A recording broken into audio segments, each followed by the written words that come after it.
goes to YouTube here.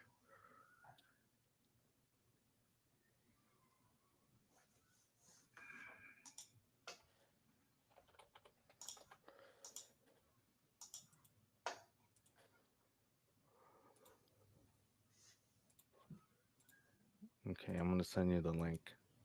Okay.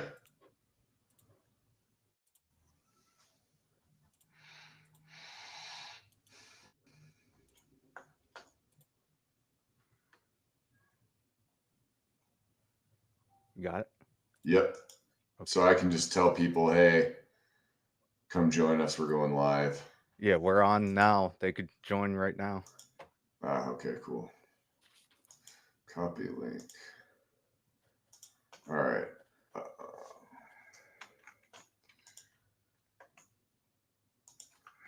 I'm gonna make a post here if you don't mind. Okay. We don't. Yeah, we got time.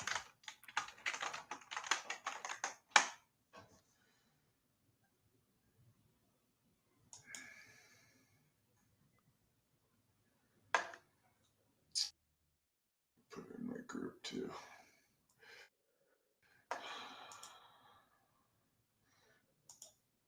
You know all this social media stuff we got to do these days, buddy. Anything to help. It, You know.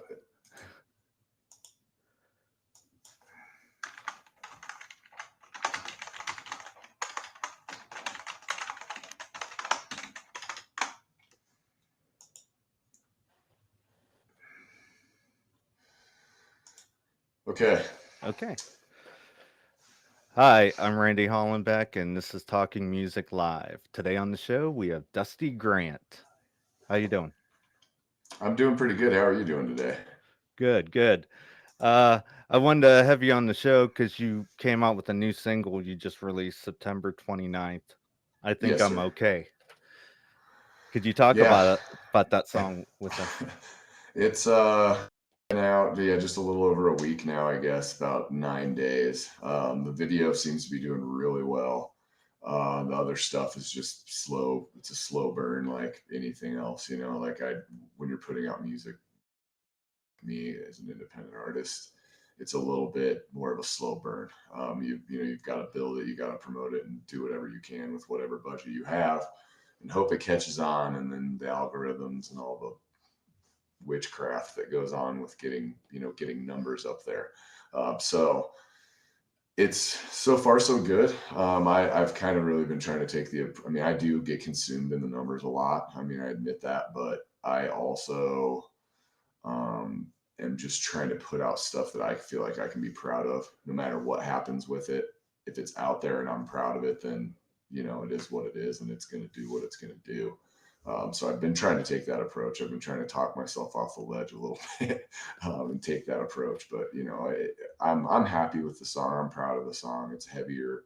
I think it shows a lot of growth and a lot of development, and I think it's a little bit of a precursor to what this band could possibly be capable of.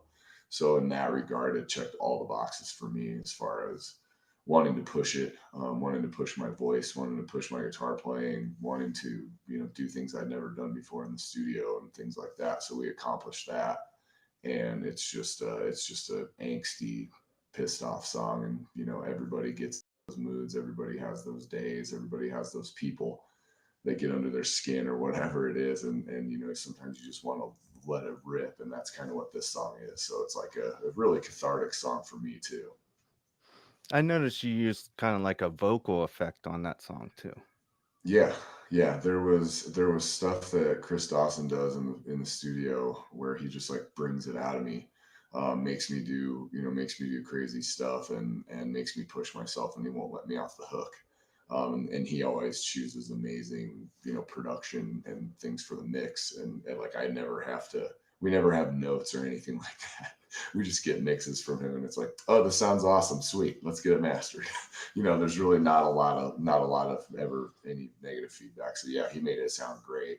And I just he definitely, whatever effect he's using, I think he captured like the evilness of the song a little bit, and it kind of has like this horror film squelch feeling to it, which builds like this tension.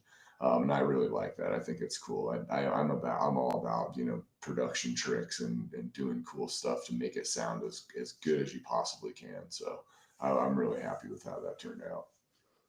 Yeah, and I think you should at least try something different to see how it sounds. If it don't work, you can throw it away, but it might turn out to be something special, you know?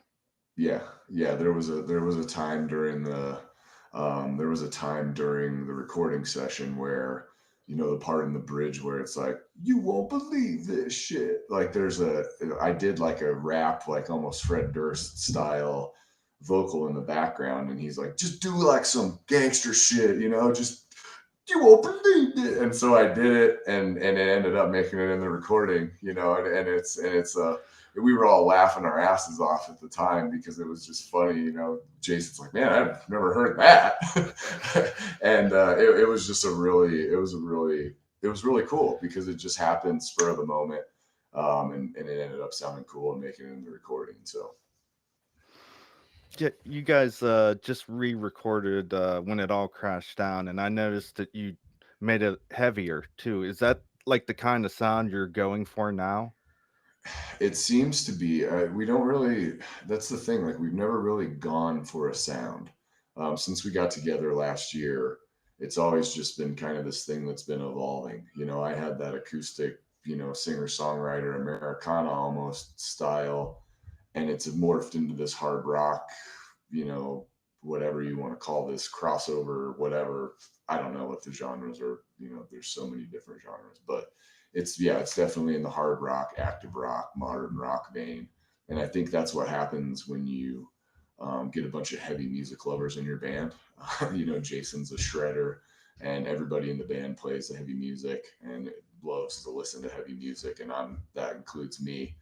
So when we get in a room and we have the amps turned up loud, it's like it's just this natural progression that happens when we jam together. So yeah, I would say that's probably the direction it's going to go, whether we like it or not. Because I think if all of us get in a room and jam, that's probably what's going to come out. And my guess is it probably gets heavier from here. But we'll see what the next song could be a country song for all I know. Yeah, We're just real.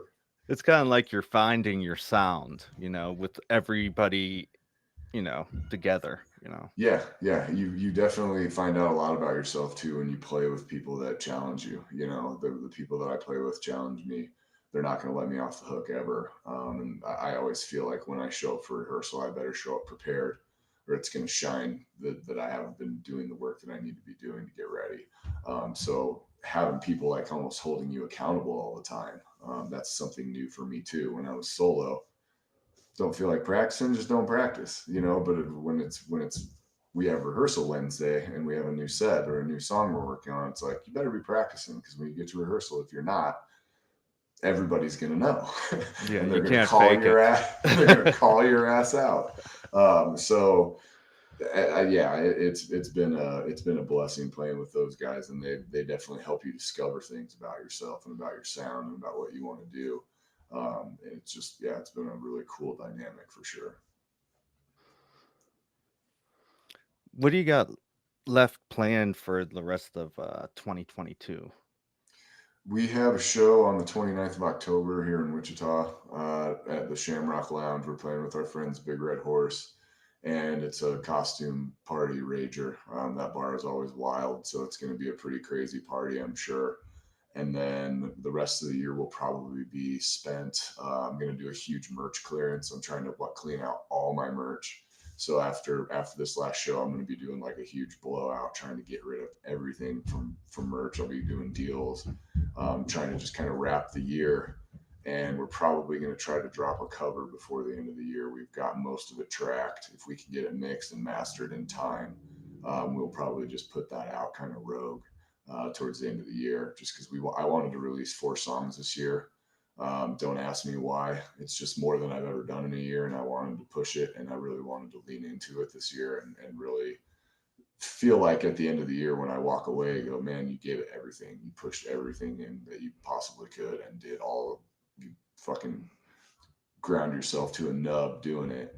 And that's how I want to feel when I'm done. I want to know that I left everything out there, and I definitely feel like we've done that this year. So if we can get the fourth one out before the end of the year, that'd be awesome. But it all kind of depends on when we can get the mixes and masters and all that stuff, artwork. But yeah, we'll see what happens. That's the plan for the end of this year anyway. If we get offered a big show, everything could change. So I hope I have that problem. But yeah, for the most part, that's the plan. Okay. What concert did you attended blew you away?